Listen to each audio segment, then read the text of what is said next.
हमारे देश के रक्षा मंत्री राजनाथ सिंह ने एक अपील की है बेसिकली निजी क्षेत्र वालों से, यानी कि प्राइवेट सेक्टर वालों से, कि जो हर साल जो रिटायर्ड होते हैं इंडियन आर्मी के लोग, तो रिटायर्ड सैनिकों को प्राइवेट सेक्टर में नौकरी दिया जाए। इसके लिए उन्होंने प्राइवेट सेक्टर से ये अपील की है। क्या है पूरा मामला, सब कुछ मैं आपको बताता हूँ। इससे पहले अगर अभी तक आपने ETH इंडिया चैनल को सब्सक्राइब नहीं किया तो सब्सक्राइब कर लीजिए, बेल आइकन को दबा दीजिए, so that as a latest information आपको हमेशा मिलते रहे। और इतना ही नहीं दोस्तों, हमने ETH इंडिया के चैनल पर स्पर्श पेंशन पोर्टल में किस तरीके से आपको लॉग इन करना है, लाइफ सर्टिफिकेट आपको कैसे सबमिट करना है, सारी इन्फॉर्मेशन हमने आपको प्रैक्टिकली स्टेप बाय स्टेप बताया। और इसके साथ साथ OROP का क्या लेटेस्ट न्यूज एंड अपडेट होता है, सटीक जानकारी आप तक पहुंचाते हैं। इसलिए आप हमारे चैनल को सब्सक्राइब कर सकते हैं।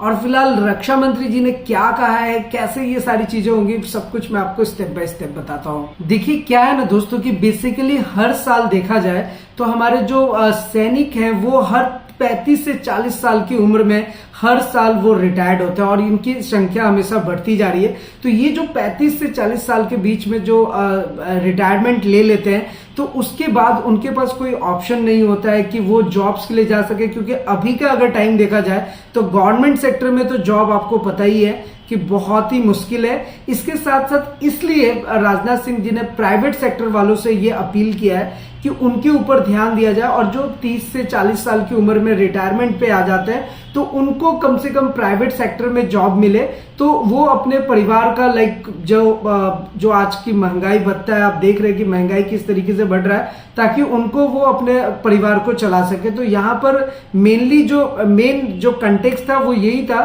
कि जो वो रिटायरमेंट हो रहे हैं कम उम्र में, तो उनको दोबारा से री एम्प्लॉयमेंट मिल सके। वैसे दोस्तों यहाँ पर बता दूं कि राजनाथ सिंह जी की तरफ से एक चीज और लॉन्च हुआ था, जो कि ये वीर पोर्टल। पता ही होगा कि जो वीर पोर्टल लॉन्च किया था राजनाथ सिंह जी ने, वो बेसिकली जो सशस्त्र पुलिस कर्मी है उनके अधिकारियों और जवानों के बेनिफिट के लिए वो लॉन्च किया गया है। तो उसके बारे में भी मैं आपको डिटेल में बता दूंगा। फिलहाल ये जो पहल है राजनाथ सिंह जी की तरफ से, ये एक अच्छी पहल है, क्योंकि सच में अगर गवर्नमेंट सेक्टर में रिटायर्ड सेना कर्मी को अगर री एम्प्लॉयमेंट नहीं मिल पा रहा है तो वो प्राइवेट सेक्टर में भी कम से कम मिलना चाहिए री एम्प्लॉयमेंट। तो बेसिकली वो इस चीज पे जोर दे रहे कि जो सैनिक 35 से 40 साल में रिटायर्ड हो रहे हैं, तो जब उनको री एम्प्लॉयमेंट सरकार की तरफ से अभी नहीं दिया जा रहा है, क्योंकि ये सिर्फ सरकार की जिम्मेवारी नहीं है, उनका सिंपल सा कहना यही है कि ये सरकार की जिम्मेवारी नहीं है कि सिर्फ री एम्प्लॉयमेंट का उनको दिया जाए, ये अब प्राइवेट सेक्टर वालों को भी आगे आना चाहिए और उनको फिर दोबारा से री एम्प्लॉयमेंट देना चाहिए।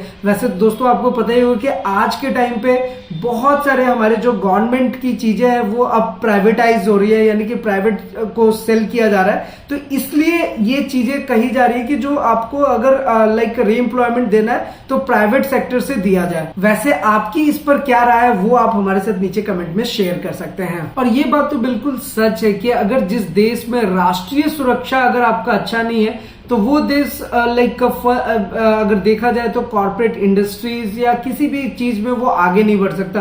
तो जो सबसे इंपॉर्टेंट चीज है वो यही है कि राष्ट्रीय सुरक्षा बहुत इंपॉर्टेंट पार्ट है। तो राष्ट्रीय सुरक्षा के लिए जो हमारे सैनिक अपना पूरा जीवन लगाते हैं, अपना 30 से 40 जो उनका मेन टाइम होता है वो पूरा अपने देश को देते हैं, तो उनके री एम्प्लॉयमेंट के लिए कुछ किया जाए, इसी के लिए इतना कुछ किया गया है। वैसे अगर देखा जाए तो चाहे वो निजी सेक्टर हो यानी कि प्राइवेटाइजेशन सेक्टर हो या फिर गवर्नमेंट सेक्टर हो, दोनों को आगे बढ़ना चाहिए अपने जो सैनिक हैं जो रिटायर्ड हो रहे हैं उनके लिए, ताकि वो एक बार री एम्प्लॉयड हो सके और फिर अपना जीवन यापन कर सके। वैसे इन सारी चीजों पर अगर आप अपना कुछ सुझाव देना चाहते हैं या फिर कुछ भी ऐसा सजेशन देना चाहते हैं तो हमारे साथ कमेंट में शेयर कर सकते हैं। फिलहाल यही इन्फॉर्मेशन आपको देनी थी। मिलते हैं आपसे नेक्स्ट इंटरेस्टिंग वीडियो में, तब तक के लिए सलाम दुआ प्रणाम, सत श्री अकाल, कीप वॉचिंग, कीप स्माइलिंग, अपना और अपने साथ सबका ख्याल रखिए। जय हिंद, वंदे मातरम।